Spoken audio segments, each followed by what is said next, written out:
إذا كانت الأزمة هي أزمة ثقة، أزمة شركاء لا يؤمنون، البلد ما راح يمشي بهالطريقة، ليش ما نروح إلى انتخابات مبكرة ونفضل الموضوع؟ رحم الله والديك. والديك الرحمة. وكأنك على قلبي. أنا الآن أضع العراق بين 4 مسارات. نعم.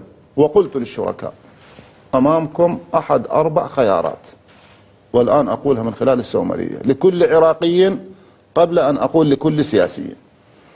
دولة بهذا الشكل مكتفة، لا تستطيع أن تتحرك، لا تستطيع أن تبني، لا تستطيع أن تخدم، وهذا الضجيج على الدولة. ليش ما تخدم؟ أولا، لماذا الضجيج على الدولة؟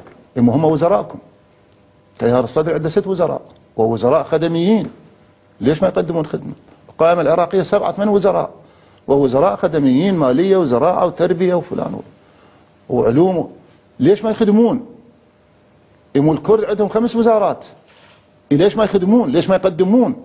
ليش يتنصلون عن المسؤولية ووزرائهم هم الموجودين؟ دولة بهذا الشكل الوزير لا يتحمل مسؤولية، ومجلس النواب لا يعطي الحكومة فرصة للتحرك، ناهيكم عن أنه يعوق حركتها.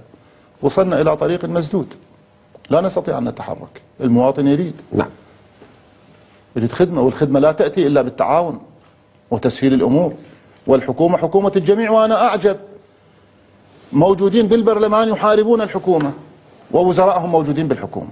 إن كانت الحكومة سيئة فلماذا وزراءكم موجودين؟ اسحبوهم، اسحبوهم وتخلصوا.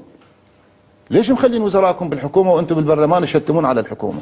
إن كانت سيئة فلماذا تشتركون بها؟ افسحوا المجال لغيركم، خليه يجي يشترك، بلكي يقدر يحرك يخدم.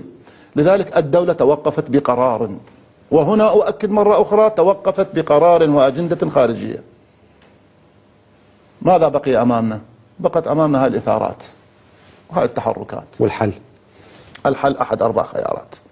لو حرب طائفية والعياذ بالله، وهذه المرة سوف لا تبقي ولا تذر ولا ينتفع منها أحد، والعراق يختلف عن غيره، وجربناها وشفناها.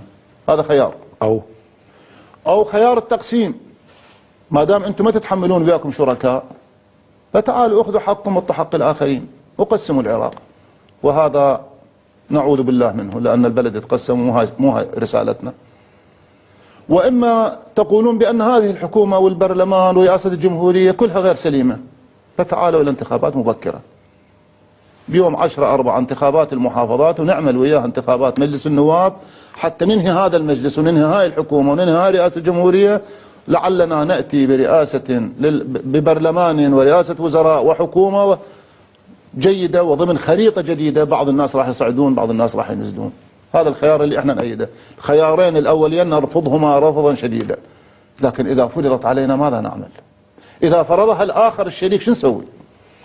هذا الخيار الثالث نقبله، بل أنا أشجع عليه وأعتبره هو الحل الأمثل لأزمة العراق. نعم.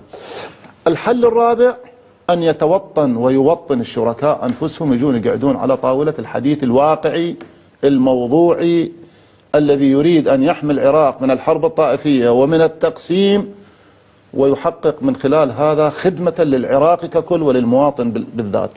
تعالوا نتفاهم على أساس الدستور، ماذا لكم وماذا عليكم. هم يقبلون دولة الرئيس، بس دائما يقولون رئيس الوزراء هو الذي لا يقبل أن يجلس. ما استجابوا لي يوما، وأنا دائما أصرخ ومن خلالكم أصرخ، تعالوا إلى طاولة الحوار على أساس الدستور. ومن خلالكم الآن أنا أدعوهم إلى الحوار على أساس الدستور. جيد. الدستور مثلا يقول أن قانون، خلينا ناخذ مثل العفو العام، لا يصدر من رئيس الوزراء، يصدر من البرلمان. شوف المطالبات كلها رئيس الوزراء، ليش ما يسوي عفو عام؟ ليش أنا أقدر أسوي عفو عام؟ ولو كنت أستطيع أن أسوي عفو عام عن الذين تورطوا بدماء العراقيين والذين رملوا النساء ويتموا الأطفال، ليش ما رئيس الوزراء يلغي قانون الاشتثاث؟ ليش أنا مؤمن بعودة حزب البعث حتى ألغي قانون الاشتثاث؟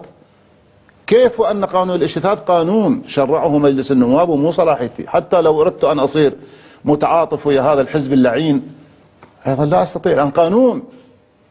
وشوف دائما يتحدثون، لحد أمس بالليل عندي ناس من عندهم يتحدثون، أعجب شركاء بالحكومة وياي. قلت له عجيب، أنت مو بالحكومة موجود، أنت تشوف هذا ممكن أنا أسويه؟ قال لا، بس يا أخوي يصير مثل صدام وسويه. هذا الشركاء.